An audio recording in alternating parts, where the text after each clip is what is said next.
दोस्तों, क्या आपने कभी ये चीज जानने की कोशिश की है कि ज्यादातर लड़कियां सिर्फ बैड बॉयज के ही पीछे पागल क्यों रहती हैं, या फिर लड़कियां बैड बॉयज की ही तरफ अट्रैक्ट होकर उनको अपना दिल क्यों दे बैठती हैं, जबकि अच्छे और साफ दिल वाले लड़के को ज्यादातर लड़कियां फ्रेंड जोन ही कर देती हैं। और आखिर ऐसी क्या चीज होती है जिसकी वजह से लड़कियां बैड बॉयज को ही अपना बॉयफ्रेंड बनाना पसंद करती हैं? क्या इसके पीछे उनकी कोई शारीरिक इच्छाएं छुपी होती हैं, या फिर बैड बॉयज में ही कुछ ऐसी क्वालिटीज होती हैं जो कि लड़कियों को उनकी ओर अट्रैक्ट होने पर मजबूर कर देती हैं? और इन सब चीजों के बारे में आखिर साइंस क्या कहता है? तो ऐसे ही मिस्टीरियस सवालों के जवाब आज की इस वीडियो में आपको मिलने वाले हैं। तो चलिए शुरू करते हैं। तो अगर रियलिटी को देखा जाए तो एक गुड बॉय लड़की के लिए वो सारी चीजें करता है जो कि उसको खुशी दें। लड़की को जब भी उस लड़के की जरूरत होती है तब वो लड़का उसके लिए मौजूद रहता है। उसके अच्छे बुरे हालातों में भी वो उसका साथ देता है, यहां तक कि उसकी फैमिली की भी वो रिस्पेक्ट करता है। लेकिन जब बात डेटिंग या फिर रिलेशनशिप की आती है तब ऐसे लड़कों को कभी भी लड़कियां ज्यादा प्रेफरेंस नहीं देती। तो आखिर ऐसा क्या है जो कि लड़कियों को सिर्फ बुरे लड़कों की ही ओर अट्रैक्ट करता है?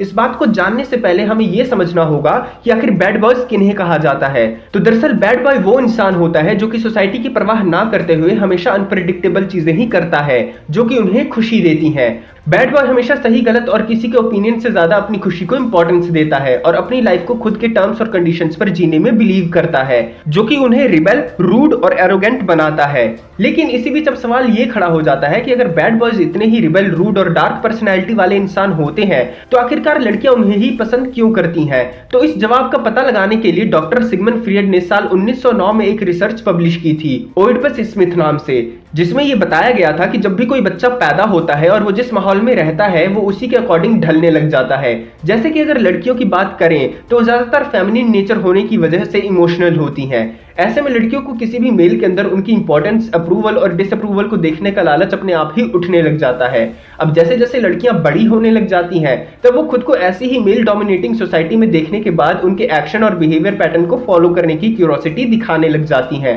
खासकर तब जब वो खुद को अकेला फील कर रही होती हैं, तब उन्हें अपने आसपास एक ऐसा इंसान चाहिए होता है जो कि उन्हें समझे और उनके साथ वक्त बिताए और इसी के साथ उनको किसी भी तरह से खुश रखे, बस उन्हें अकेला ना फील होने दे। अब इस फेज में होता ये है कि खुद को अकेलेपन का शिकार ना बनाने की वजह से लड़कियां अपने सबकॉन्शियस माइंड में ये थिंकिंग क्रिएट कर लेती हैं कि जो भी लड़का थोड़ा क्रिएटिव और इंटरेस्टिंग होगा वही मुझे अकेला फील नहीं करवाएगा, वरना सीधे साधे और शरीफ लड़के का बिहेवियर तो काफी शांत और खुद पर फोकस करने वाला होता है, तो उसके साथ रहने पर मुझे अकेला फील होगा ही होगा और लाइफ में कुछ इंटरेस्टिंग भी नहीं होगा। इसके अलावा सबसे बड़ा इंपैक्ट लड़कियों के माइंड पर उनकी फैमिली का भी पड़ता है, जिसकी वजह से वो बैड बॉयज को ही ज्यादातर पसंद करती हैं। दरअसल होता यह है कि लड़कियों के लिए उनके सबसे पहले हीरो उनके पापा होते हैं, तो उनके पापा का बिहेवियर लड़कियों के सबकॉन्शियस माइंड पर बहुत ही ज्यादा इंपैक्ट करता है। मान लीजिए कि अगर किसी लड़की के पापा अपनी फैमिली का अच्छे से ख्याल रखते हैं, सबके साथ अच्छे से पेश आते हैं और अपने बच्चों के साथ भी अच्छे से टाइम बिताते हैं, तो लड़कियों को ऑटोमेटिकली ये लगने लग जाता है कि दुनिया के सारे मर्द ऐसे ही होंगे और वो आगे चलकर भी अपना लाइफ पार्टनर ऐसा ही चुनने के बारे में सोचने लग जाती हैं जो कि उनके पापा की ही तरह हो।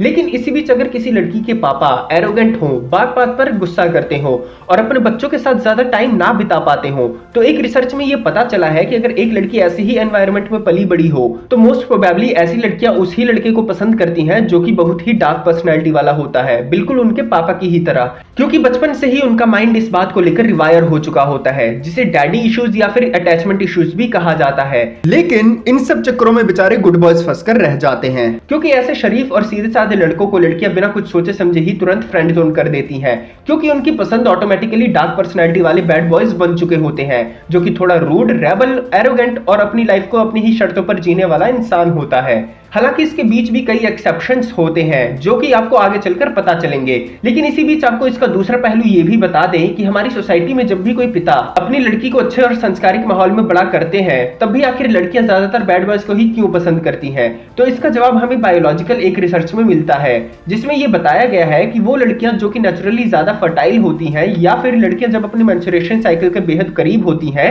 तब वो अपने फर्टिलिटी को शांत करने के लिए ऐसे मेल की ओर ज्यादा अट्रैक्ट होने लग जाती हैं जिनके अंदर टेस्टोस्टेरोन का लेवल काफी हाई होता है, क्योंकि एक ऐसा लड़का जिसके अंदर टेस्टोस्टेरोन की मात्रा ज्यादा होती है उन्हें लड़कियों से कनेक्शन बिल्ड करने में आसानी होती है। सिमिलरली अगर हम एक ऐसे मेल की बात करें जिसके अंदर टेस्टोस्टेरोन का लेवल हाई रहता है तो वो फिजिकली अट्रैक्टेड होने के साथ साथ खुद को लेकर बहुत ही ज्यादा कॉन्फिडेंट भी रहता है और लड़कियां साइकोलॉजिकली ऐसे ही लड़कों को बहुत ज्यादा पसंद करती हैं जिनके अंदर कॉन्फिडेंस भरा हुआ हो। इसलिए कोई भी बैड बॉय अपने अंदर ऑलरेडी टेस्टोस्टेरोन का लेवल हाई होने की वजह से किसी भी लड़की के साथ खुद को इजीली कनेक्ट कर पाता है और वो direct eye to eye contact बनाते हुए किसी भी लड़की के साथ आसानी से बात भी कर लेता है। वहीं अगर साइकोलॉजी की माने तो अगर आप किसी के साथ आई टू आई कांटेक्ट मेंटेन करते हो तो ये एक्शन ऑक्सीटोसिन यानी कि कडल हार्मोन्स के प्रोडक्शन को ट्रिगर करता है। अब भले ही आई कांटेक्ट से जनरेटेड ये हार्मोन्स लड़की के अंदर स्ट्रॉन्ग क्लोजनेस नहीं जनरेट कर पाते, लेकिन फिर भी ये प्रोसेस लड़के के अंदर के सेंस ऑफ ट्रस्ट को स्टेबलाइज करने में बहुत मदद करता है, जो कि किसी भी लड़की को बैड बॉय की ही तरफ अट्रैक्ट करता है और वो ना चाहते हुए भी उनकी ही ओर खींची चली जाती हैं।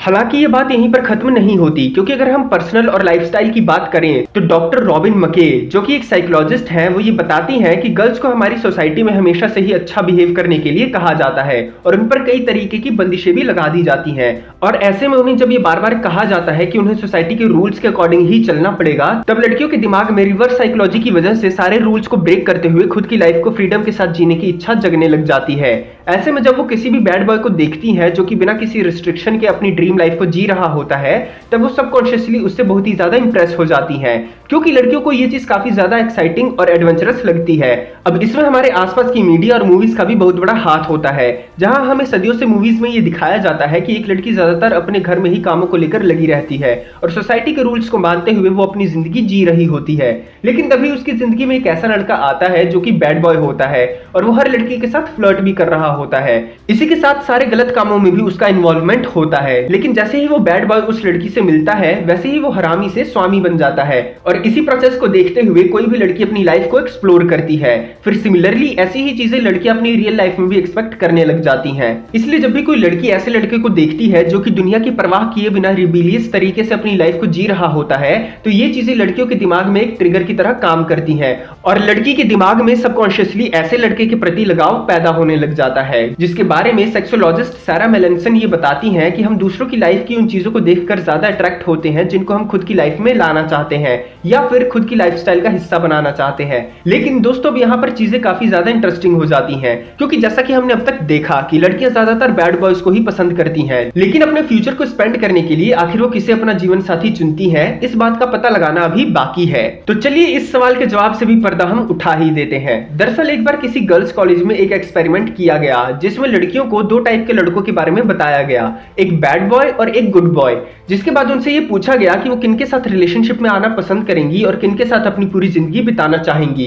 तो इस एक्सपेरिमेंट के अंत में ये पता चला कि लड़कियां बैड बॉयज के साथ रिलेशनशिप में तो आना चाहती थी, लेकिन जब बात आई किसी के साथ लॉन्ग टर्म में अपनी लाइफ को स्पेंड करने की, तो हमेशा वो लड़कियां एक गुड बॉय को ही सिलेक्ट कर रही थी। ऐसी ही एक रिसर्च किसी मैट्रिमोनियल ब्रांड ने भी की, जिसमें उन्होंने करीब 2000 से ज्यादा लड़कियों पर रिसर्च किया और पता लगाने की कोशिश की कि आखिर में लड़कियां किस तरह के लड़के के साथ अपनी लाइफ को बिताना पसंद करती हैं। तो यहाँ पर भी उन्हें यही पता चला कि लॉन्ग टर्म सर्वाइवल के लिए 90% से ज्यादा लड़कियां उन्हीं लड़कों को चूज कर रही थी जो कि ममाज बॉय थे, यानी कि जो लड़के स्मार्ट, इमोशनल, इंटेलिजेंट और केयरिंग होने के साथ साथ ऑनेस्ट भी थे। हालांकि अब सवाल ये उठने लगता है कि आखिर लड़कियां ऐसा करती क्यों हैं। तो आपको एक एग्जांपल के तौर पर हम ये बता दें कि अगर किसी यंग लड़की को किसी रेस्टोरेंट में ये मेन्यू दे दिया जाए कि उसको सैलेड और बर्गर में से किसी एक चीज को चूज करना है, तो वो most of the time burger को ही चूज करेगी, क्योंकि हमारा ब्रेन सैलेड से ज्यादा बर्गर के लिए ही क्रेविंग पैदा करता है। और अगर वो लड़की यहाँ पर खुद को कंट्रोल भी करना चाहे तो भी वो अपने सबकॉन्शियस माइंड की वजह से खुद को कंट्रोल नहीं कर पाएगी, क्योंकि उसके दिमाग में सडनली ये थॉट्स आना शुरू हो जाएंगे कि सैलेड तो काफी बोरिंग खाना है, तो उसे तो वो घर पे भी कभी भी खा लेगी।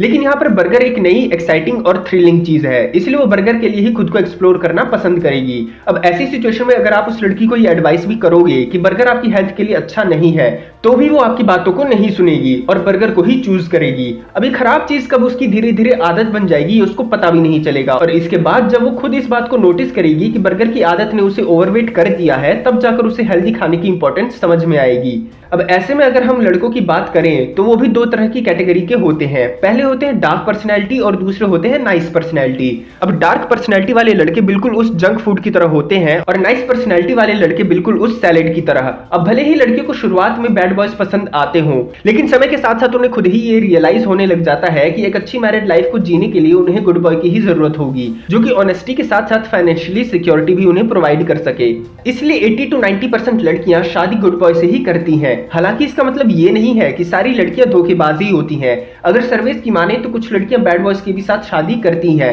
मगर शादी के बाद लड़कियों को एक डार्क पर्सनैलिटी वाले लड़के की जगह एक ऑनेस्ट पर्सनैलिटी वाले लड़के की ज्यादा जरूरत होती है। इसलिए शादी के बाद लड़कियां बैड बॉय को भी सुधार कर गुड बॉय बनाने के काम में लग जाती हैं। लेकिन इस पर डॉक्टर क्यूनिंघम एड से बताते हैं कि ऐसे केसेस में कुछ लड़के तो सुधर जाते हैं, मगर ज्यादातर बॉयज अपने हाई टेस्टोस्टेरोन की वजह से बोल्ड और रेबल ही बने रहते हैं। इसी हाई टेस्टोस्टेरोन की वजह से वो लड़के अपनी शादी और रिलेशनशिप में ऑनेस्ट भी नहीं रह पाते। यहाँ तक कि एक रिसर्च में ये भी पाया गया है कि जो बैड बॉयज आपको प्रेजेंट में चीट करते हैं उनका फ्यूचर में भी वही बिहेवियर रहने की संभावनाएं बहुत ज्यादा बढ़ जाती हैं। यही वजह है कि ज्यादातर इन कंडीशनों पर एक गुड बॉय खरा उतरता है, जिसकी वजह से लड़कियां शादी करने के लिए ज्यादातर एक ऐसे लड़के को चुनती हैं जो कि ऑनेस्ट होने के साथ साथ केयरिंग और सक्सेसफुल भी होता है। तो दोस्तों, हम उम्मीद करते हैं कि आपको ये वीडियो पसंद आया होगा। तो अगर आपको इस वीडियो से कोई भी नई चीज सीखने को मिली है तो प्लीज इस वीडियो को लाइक करें,